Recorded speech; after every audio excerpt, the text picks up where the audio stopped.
So, excuse me, that's a green light. Good morning, ladies and gentlemen. What day is it? It's hump day.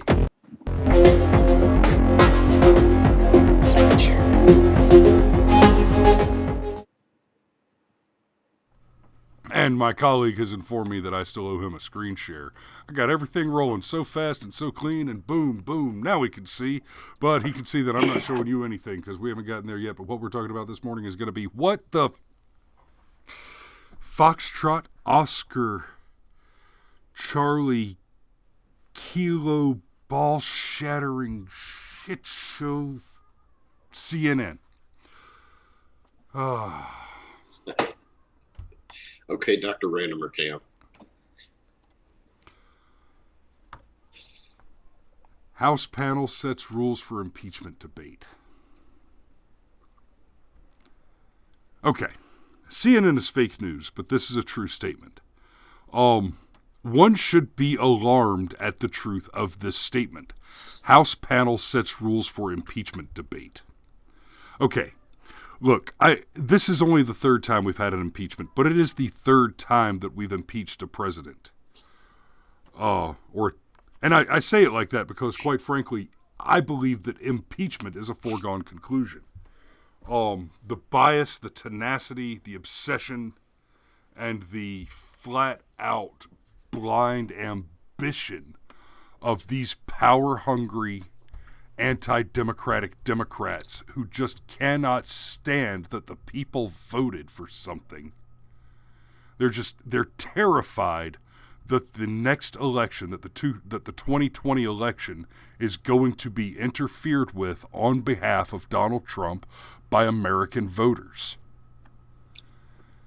And they are setting rules for impeachment debate. How is it that this process doesn't have a standardized precedent defined? There have been two occurrences. So maybe one of the things that needs to happen, and it may not be something that's possible to do right now, but maybe one of the things that needs to occur in the very near future is we need to commission one of our congressional subcommittees to define, outside of the context of an impeachment in occurrence, what the process for an impeachment actually is. And so let me say this about the articles of impeachment that have been issued. Just like the collusion thing, just like the whole, he colluded with the Russians. There's a reason that they said collusion. We discussed this before. There's a reason that they stuck on that word collusion. There is a crime which is similar to the thing which is alleged by the use of the word collusion, and that crime is called conspiracy. There is conspiracy to commit a crime, conspiracy to commit murder, conspiracy to defraud, conspiracy to commit bankruptcy. Typically, when you're talking about something at the level of the political, that crime would be a conspiracy to defraud the American people, a conspiracy to defraud the people. But there's a very important reason that they never alleged a conspiracy to defraud the people. They said he colluded with Russia because there is no crime in the statutes called collusion. There is no crime of collusion. It sounds nefarious. It sounds dirty. They were in cahoots. Okay, that's adorable, but it's not actually a crime. And the important distinction is this. When you accuse a person of a crime, you start some very important legal proceedings. When you actually make an accusation of a crime, it's important that that accusation is founded. Making a false accusation and then having it be proved to have been false on the face of it, on the merits of it, there's a reason you don't do that. Because it's a crime. Falsely filing a police report, falsely accusing someone of a crime. These are also crimes. And so the articles of impeachment allege a broad, vacuously expansive penumbra of abuse of power. That's like saying he committed hate speech. Okay, who defines what hate speech is? Who defines what an abuse of power is? Well, quite simply, the Constitution would define what an abuse of power is. It explicitly restricts actions by the government, and the actions which are explicitly restricted are all those actions which are not explicitly prescribed to the government. Donald Trump has committed no such actions. He has taken no such actions. And I don't say that as a statement of faith. I don't say that as a statement of expectation. That's what has been testified to by the witnesses, the high-dollar donating Democrat partisan witnesses, which have been called by the party in question to conduct this impeachment. So when the Donald says the impeachment is illegitimate and unprecedented, he's certainly correct. The other article accuses or alleges obstruction of Congress.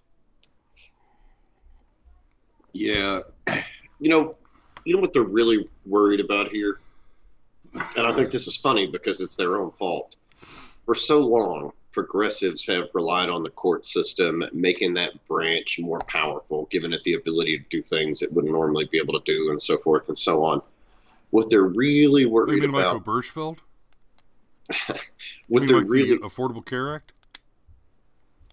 Right. I could do this all day.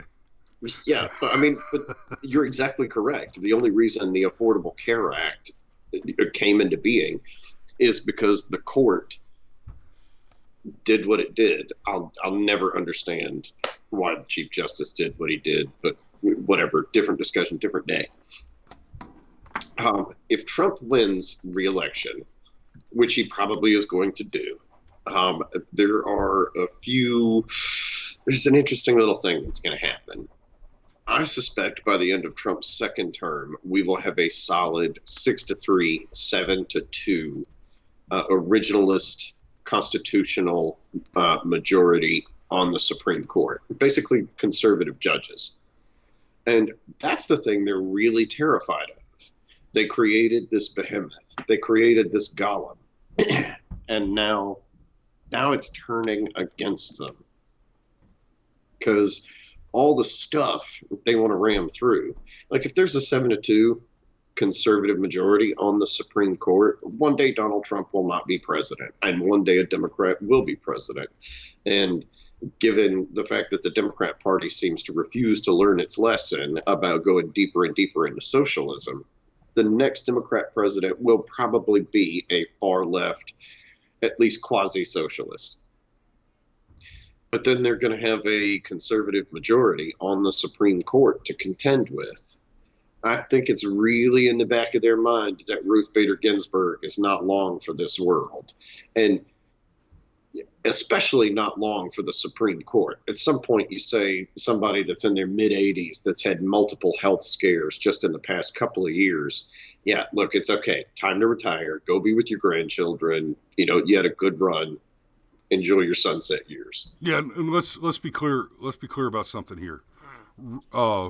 Ruth Bader Ginsburg should be facing censure by the Congress right now because she has not stepped down. And here's the thing: multiple health scares is one thing, but she is no longer competent to be a court justice. She is no longer competent to be a justice. The evidence for that statement is this. This year and last year, several decisions were made by the Supreme Court in her absence, with her opinion being rendered by a staffer on her behalf while she was incapacitated. Apparently, that's not all that uncommon. It's one of the reasons why you want to be a staffer for the Supreme Court is you get your hands on Supreme Court arguments. You get that experience under your belt, and there's a level of trust that is extended among the 9 judges and among the staff of the 9 judges. So I get where you're coming from, but this is apparently standard operating procedure for the Supreme Court. Brett Kavanaugh clerked for, I want to say, Scalia. That's part of why he was. So, I mean, I get where you're coming from, but it's not that far outside the norm for the Supreme Court. I just think it's funny that their machinations are turning against them. Like, they built the golem, and now it's smashed in the shop, and that's hysterical to me. But that's the real reason all this impeachment stuff is happening. They're trying to taint Donald Trump, and it's not going to work. I've talked before about how I'm somebody that was very lukewarm about Trump in the beginning. I wanted either Ted Cruz or Rand Paul because, you know, their conservative bona fides were without question. And was very disappointed. Trump just kind of sailed in out of nowhere, you know, upset the chessboard and was like, we're not playing this game anymore. And then as time went on, you know, of course, I've become a big supporter of the president. I'm not tired of winning yet. And good God, he just keeps on doing it. So but yeah, I think there are some. I just think there are so many people out there who are like me, who are either lukewarm and voted for Trump, or slightly negative toward Trump. Where now people are like, okay, even if I don't personally like Trump, for example, man, do I really want a socialist to replace him? And do I really want to live in a world where we're allowed to just screw people over for the largest accomplishment of their lives? And I think that's their driving support toward Trump. I mean, God, this is the snake eating its own tail. Like, at what point does it just wink out of existence? Right.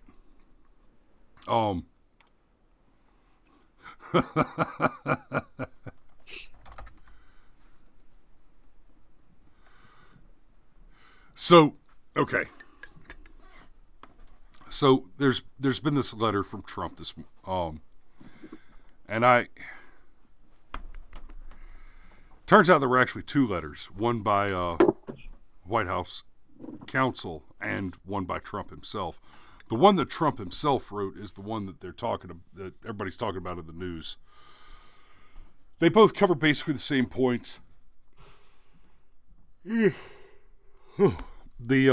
one from White House counsel was written to the Speaker and to the various messer of the House, but the one that Trump wrote.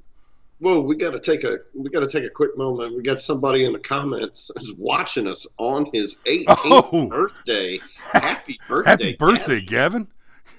Hell yeah, brother! All right. Good, you're 18. Now get a job. Trust me, it's good for you. I mean, maybe finish your senior year of high school first, but get a job. Yeah.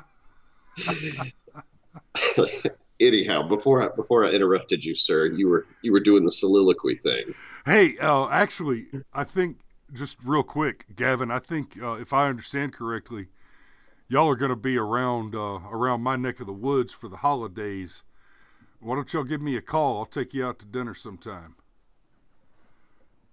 Oh, Gavin, bless you. He says he's already got a job. That does not surprise me that somebody that would watch our show is already a productive member of society.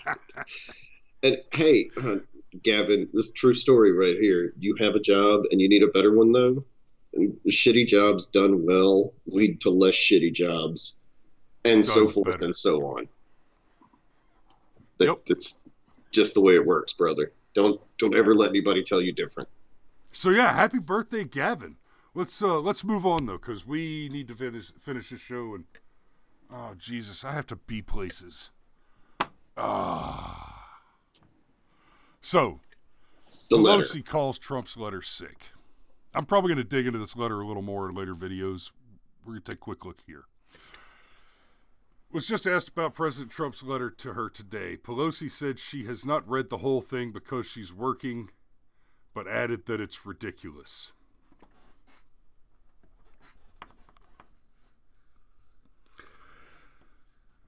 Right there.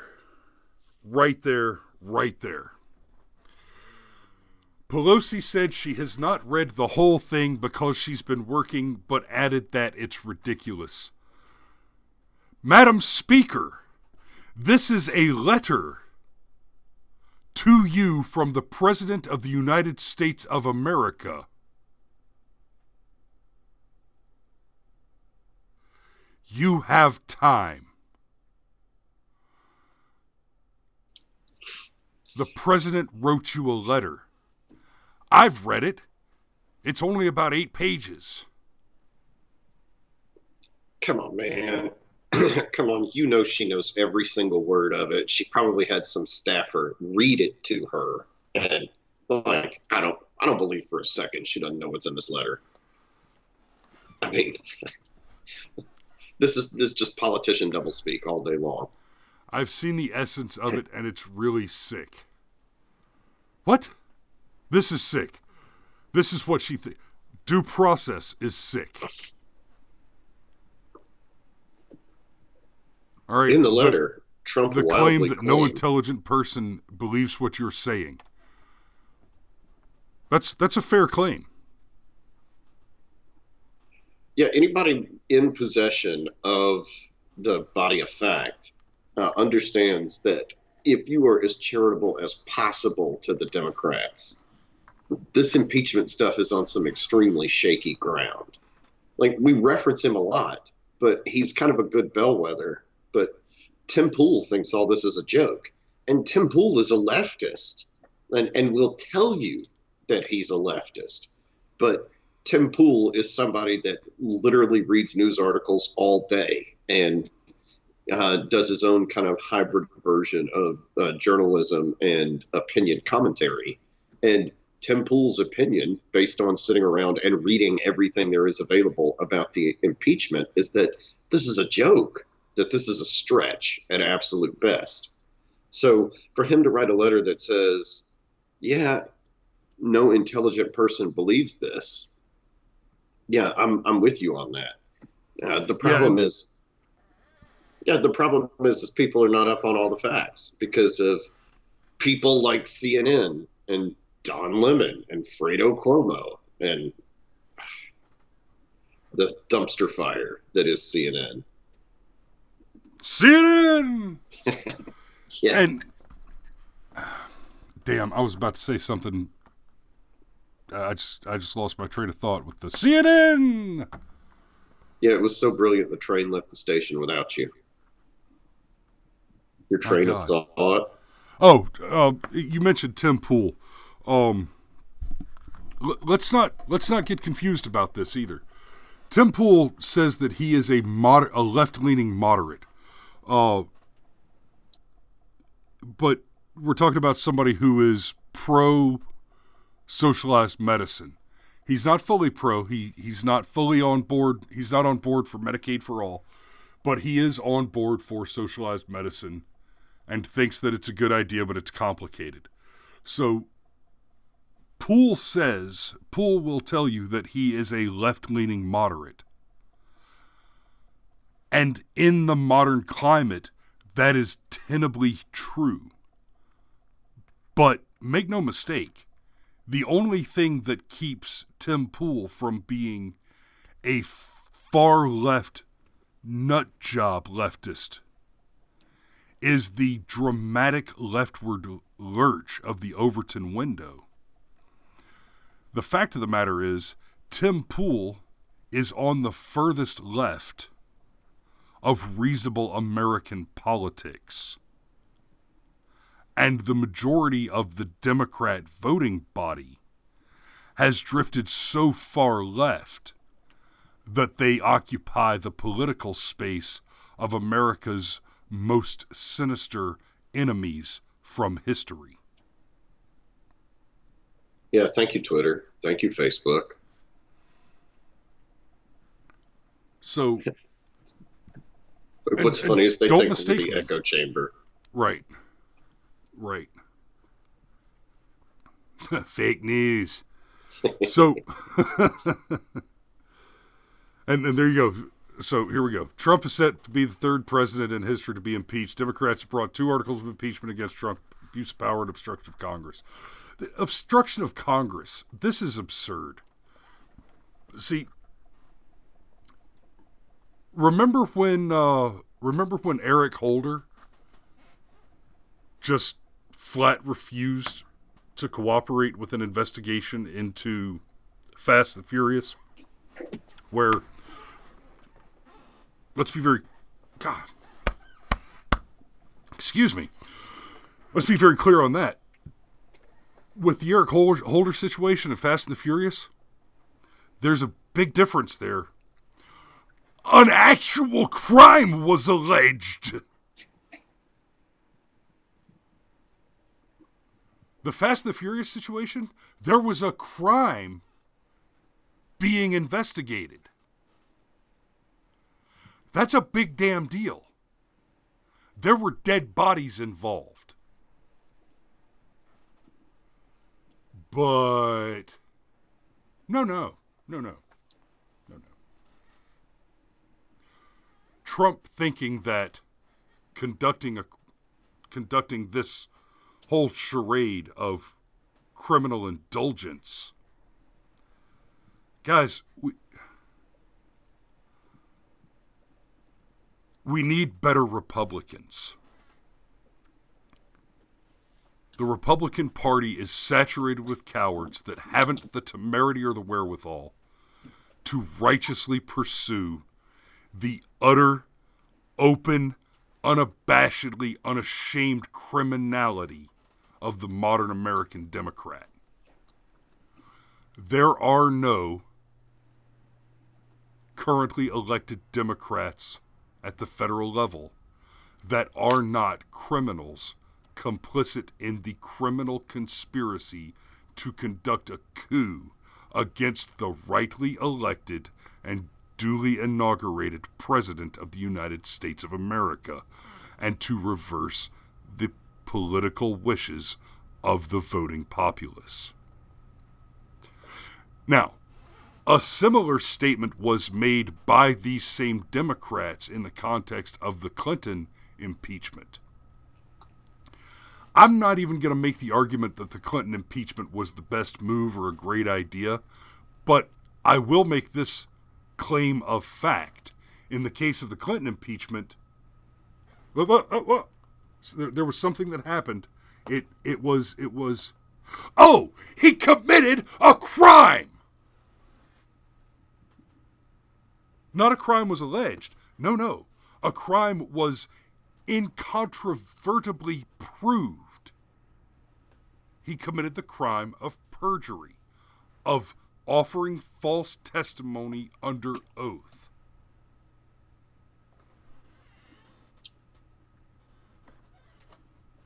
Yep. And that puts us well over 20 minutes. That's all I've got. I'm done today. Yep, that's all I've got. All right, kids. You too, buddy. Happy birthday. It's time to go to work. Get you a slice of cake. You've earned it. And we'll see y'all tomorrow.